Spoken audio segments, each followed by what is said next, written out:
검찰이 문재인 전 대통령 딸 문다혜 씨의 자택 압수수색 영장에 문 전 대통령을 피의자로 적시하면서 파장이 일고 있습니다.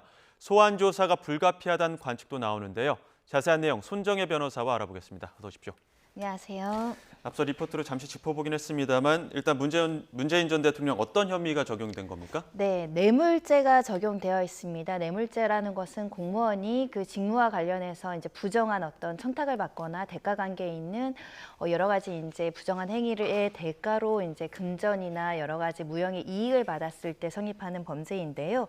구체적인 내용은 전사의 서 씨가 타이스타제 전무이사로 취임한 것이 이 뇌물의 어떤 방법이고 그 대가라는 것은 이상직 첫 의원이 이 중소벤처기업진흥공단, 그러니까 중진공이라고 하죠. 여기에 이제 이사장으로 임명하는 대가로 서 씨를 부정하게 특혜로 채용을 해주고 그에 상응하는 어떤 급여라든가 생활 지원을 받았다라는 게 주요 핵심 내용입니다. 예, 그러니까 전 사위 서 씨가 한 2년 남짓 동안 저 전무이사로 있으면서 받은 급여나 주거 지원비 이런 것들이 이제 뇌물로 본 건데 그 뇌물이라고 본 근거도 있지 않습니까? 그러니까 뇌물이라고 본 거는 보통은 이제 사회 같은 경우에는 이제 어떻게 보면 경제적 동일체라고 보기보다는 이제 제3자라고 볼 여지가 있는 사안이잖아요. 예. 근데 이 사건 같은 경우는 그동안 문재인 전 대통령의 부부가 딸 내에게 이제 생활비를 지원을 해주다가 서 씨가 이렇게 전무이사로 채용하는 과정에서 이제 더 이상 생활비를 지원하지 않아도 되는 것이기 때문에 즉 이 급여 자체가 경제적 이득을 수수한 것이고 이 급여를 받았기 때문에 문재인 대통령이 지출해야 될 생활비 지원비를 그만큼 지출하지 않았기 때문에 경제적 이익이 있다라는 것이고요.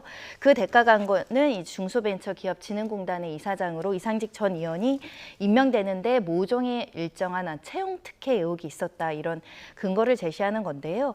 이런 겁니다. 한마디로 이 사위 서 씨를 채용을 해줄 테니까 나를 중진공의 이사장으로 선임해 주십시오. 이게 업무상 대가 관계잖아요. 예. 이 혐의를 두고 이제 검찰에서 조사를 진행하겠다라는 것입니다. 예, 조금 이제 그 결이 다른 부분들이 이제 삼자 뇌물죄이냐 직접 뇌물죄이냐 이런 부분도 좀 주목받는 것 같은데 지금 검찰은 문재인 전 대통령에게 직접 뇌물 혐의 적용할지 이 부분도 검토한다는 거 아닙니까? 이거 어떻게 좀 다른 부분인 겁니까? 제3자 뇌물죄를 적용해서 유죄를 입증을 하기 위해서는 검찰이 하나 더 입증해야 될 것이 부정한 청탁이 실질적으로 있었느냐, 구체적으로 있었느냐를 추가적으로 입증을 해야 되고 그것은 증거로서 명확하게 이제 기소를 해야 되는 부분인데 아까 말씀드린 것처럼 그 당시에 부정한 청탁이라고 볼 내용은 이 서 씨 채용을 해줄 테니까 나 이사장으로 해줘. 이게 부정한 청탁이잖아요. 예. 이거를 이제 제3자 뇌물로 기소하기 위해서는 입증을 해야 되는데 예. 그렇지 않는다고 한다면 단순 뇌물 같은 경우는 이 사이의 어떤 경제적 이익과 문재인 대통령의 이익을 같이 보고 경제 공동체 뭐 이런 경제 걸로 보는 공동체로 보니까 부정한 청탁이 없었다고 하더라도 업무상 대가 관계가 인정되면 기소할 수 있다는 논리로 이제 제3자 뇌물이 아니라 뇌물죄도 이제 적용 검토 향후 수사 방향에 따라서 기소할 수 있다라는 입장을 보이는 건데요. 비슷한 사례가 정치인들 사건들이 종종 있었습니다. 예전에 김성태 전 의원 KT 그 딸에 대한 부정 채용 의혹 사건에서도 예. 부정 채용이다. 그리고 업무상 대가 관계로 딸을 채용해줬기 때문에 뇌물이다라고 이제 유죄 판결이 나왔던 사안이 있고요. 또 반면에 각상도 의원 같은 경우는 아들이 이제 퇴직금 50억을 받았다는 사건에서 1심에서 무죄가 나왔죠. 이 아들에게 준 돈이 경제적 동일이나 어떤 이해관계가 일치되기 때문에 뇌물로 받은 것이 아니냐 이런 기소 내용에 대해서는 성인 아들이고 독립생계를 유지하고 있는 사람이기 때문에 경제적 공동체를 인정할 수 없다. 무죄이다. 그래서 엇갈린 판단이 있어서요. 뇌물, 제3자 뇌물의 경제적 공동체로 볼 수 있느냐, 부정한 청탁이 있었느냐, 그리고 나아가서 서 씨 채용 자체가 부정하거나 불법적인 행위였느냐 이것들이 이제 수사 과정에서 좀 입증이 돼야 되는 사안입니다. 자, 사안이 좀 여러 가지로 복잡한 측면이 있는데 일단 핵심은 당시에 이상직 전 의원을 중소벤처기업진흥공단 중진공 이사장에 임명을 하는 어떤 부정한 청탁을 받았고 여기에 따라서 이상직 전 의원이 타이 이사자의 사위를 채용하면서 문재인 전 대통령 대신에 어떤 급여나 돈을 지불했다 이렇게 지금 보는 측면이 이제 검찰의 주장입니다. 그렇다고 하면 이제 부정한 청탁 사실 여부, 이상직 전 의원을 중진공의 그 이사장에 임명하는 그 과정 이 부분에 좀 문제가 있다고 보는 거 아닙니까? 네, 임명권자가 뭐 이사장에 누군가를 추천하고 임명권을 행사하는 거는 우리 법원에서는 재량권 행사라고 하는데요. 예. 근데 실제로 이런 부정한 청탁이나 나를 꼭 해주세요, 내가 대가 관계를 제시할게요, 이런 경우에는 또 뇌물죄가 성립할 수 있습니다. 이 사건 같은 경우는 뇌물 중에서도 부정처사 후 수뢰, 그러니까 이미 불법적인 어떤 특혜를 봐주고 그 다음에 뇌물을 받는 형식으로 했다라는 제명이 이제 적시가 될 것 같은데요. 예. 그러니까 검찰이 가장 중요하게 봐야 될 것은 그 당시에 이런 그 인사 채용에 대한 특혜 요청이 있었는지 여부입니다. 그렇기 때문에 청와대 관련 인사, 그 임종석 비서실장도 이제 소환 조사해서 그때 이 중진공 이사장을 누구를 할지에 대해서 과정이 어땠느냐, 외부적으로 어떤 청탁이 들어온 게 맞느냐, 이 사람이 이 자리에 들어갈 특별한 이유가 있었느냐를 이제 그 질문을 통해서 이제 물었을 것이라고 예상되는 상황이고요.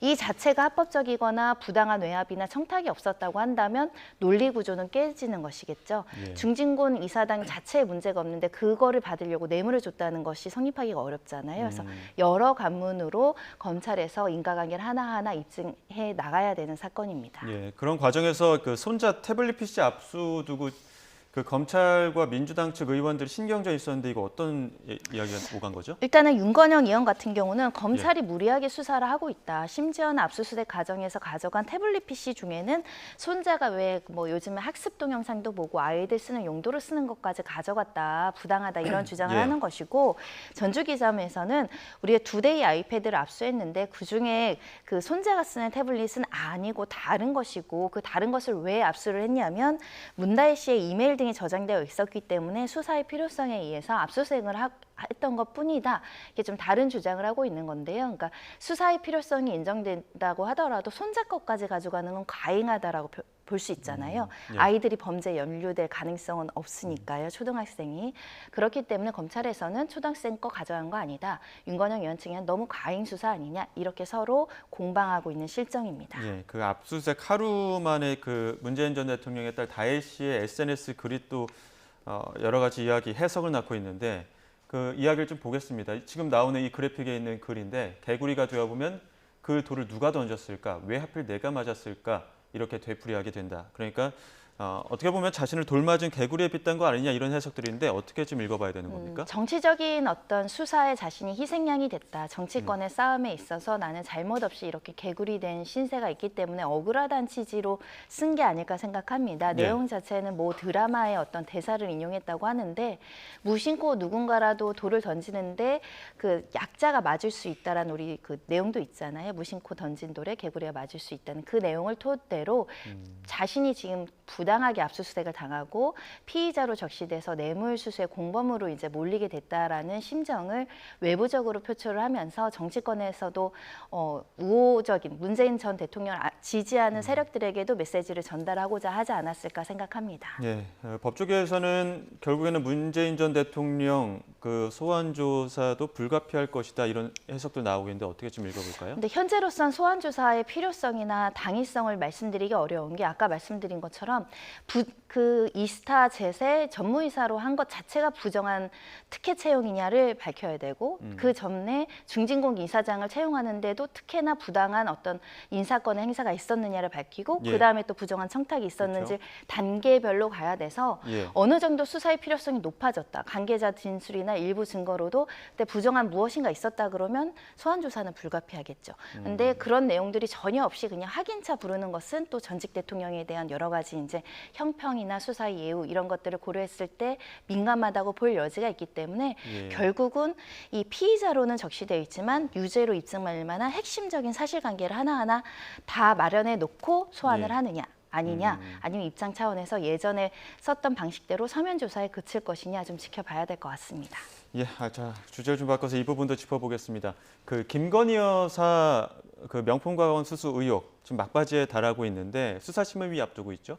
네, 수사 결과에 대해서 이제 국민적으로 다른 의견들도 개진되고 좀 더 명확해야 된다라는 의사 때문에 수사 심의를 통해서 각계각층의 다양한 전문가들의 의견을 듣는다는 것이고요. 한 15명 명으로 구성된 의원들이 유무죄에 대해서 이제 의견을 낼 것으로 보이는데 예. 일단 부정청탁과 관련해서는 배우자를 처벌하는 조항이 없기 때문에 큰 이견이 없을 수 있는데 나머지 부분은 이제 뇌물이라든가 알선수재, 변호사법 위반 관련해서는 어떤 의견이 나올지에 대해서 이제 좀 지켜봐야 될 것으로 보이고요. 예. 일단 과반수 의원이 그 의견이 나와야 그 의견대로 이제 결론이 날 수 있기 때문에 수사위에서 이 보통 뇌물에서 이야기하는 포괄적 뇌물죄, 그러니까 폭넓은 대가성이 인정될 수 있냐. 최 목사가 주장하는 내가 그 당시에 이런 청탁을 했다라는 주장의 신빙성이 있고 이것이 대통령과 관련한 직무 대가성을 인정할 수 있는지 이런 것들을 종합적으로 전문가들이 검토할 것으로 보입니다. 예, 지금 김 여사가 고발당한 6개 혐의 수심위에서 다 한번 살펴보겠다 이렇게 하고 있는데 6개 혐의와 관련해서 어떤 내용들이 있는지 좀 간단하게 정리를 해주시죠. 뭐 가장 중요한 거는 변호사법 위반, 공무원이 그 처리해야 될 업무에 대해서 알선수재를 하는 경우에 적용되는 법 적용이 이제 변호사법 위반이 될 수 있고요. 증거인멸도 있고 아까 말씀드린 포괄적 뇌물로 뇌물수수도 있습니다. 그 당시에 일부 어떤 사람에 대해서 국정자문위원으로 추천해달라고 한다거나 무슨 TV에 대해서 다시 송출하게 해달라는 구체적인 현안이 청탁관계에 있을 수 있는 대가관계가 있느냐 이런 부분들이 이제 뇌물수수의 쟁점과 관련된 것이고요. 예. 이런 6가지 혐의 모두 다 이제 수사심의위원회에 이제 검토하도록 통보했다라고 하는 상황이고 이 검찰에서는 이 수사심의위원회의 어떤 의견을 충분히 존중한다라는 입장이기 때문에 만약에 일부라도 여기서 이거는 기소해야 되는 거 아니냐라는 의견이 나오면 사회적 파장이 굉장히 클 것으로 보이고요. 예. 그냥 검찰의 어떤 의견과 비슷하게 여러 가지 의심되는 정황은 있지만 기소하기는 어렵다라고 나온다고 한다면 기존의 검찰 의견대로 불기소하는 방향으로 자리 잡을 것 같습니다. 예. 자, 그 수심위 심의 대상에 최재형 목사가 지금 배제됐다라고 알려지고 있는데 그러다 보면 이제 무혐의를 주장하는 김건희 여사 측의 어떤 주장만 방어권만 좀 확보되는 그런 거 아니냐, 반쪽짜리 아니냐 이런 의견들 나오는데 어떻습니까? 그러니까 최 목사가 만약에 적용된다면 뇌물공여죄의 피의자가 되겠죠. 예. 뇌물공여와 뇌물수수는 같이 가는 범죄이기 때문에 한 명이 유죄, 한 명이 불기소 이러기는 쉽지 않습니다. 그러다 보니 이게 유죄냐 무죄나 뇌물공여의 사람을 유죄로 확정하면 사실은 김건희 여사는 뇌물죄의 공범이 될 수밖에 없는 논리적인 구조가 있는 측면이 있습니다.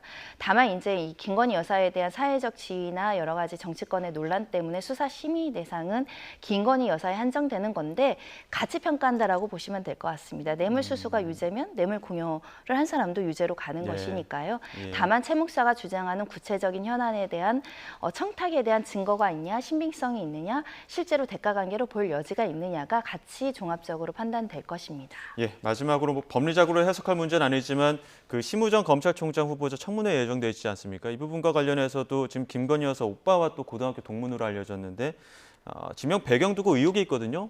배경만 좀 짚어볼까요? 네, 김건희 여사 오빠와 이제 고등학교 동창, 그러니까 학교 동창이냐 그런 친분 때문에 이렇게 그 선임되는 거 아니냐, 후보된 거 아니냐 이런 이제 질문이 있는 것이고요. 그러니까 인사권 행사에 여러 가지 재량권 남용이라든가 친분 관계에 좌지우지돼서 객관적이고 공정한 인사 아니지 않느냐라는 것이 이제 서면의 질의 내용이었고 이에 대한 답변은 개인적인 친분이 없고 그래서 김 씨의 집을 방문하거나 김 여사 모친을 만난 적도 없는 개인적인 친분이 없어서 현재도 연락하지 않고 있다라는 취지여서 내가 이렇게 검찰총장이 되는데 김 여사 측의 어떤 외압이나 영향력은 없었다는 답변입니다. 예, 내일 또 인사청문회가 열리니까 이에 대한 소명도 한번 들어볼 수 있을 것 같습니다. 여기까지 하겠습니다. 지금까지 손정혜 변호사와 함께했습니다. 고맙습니다.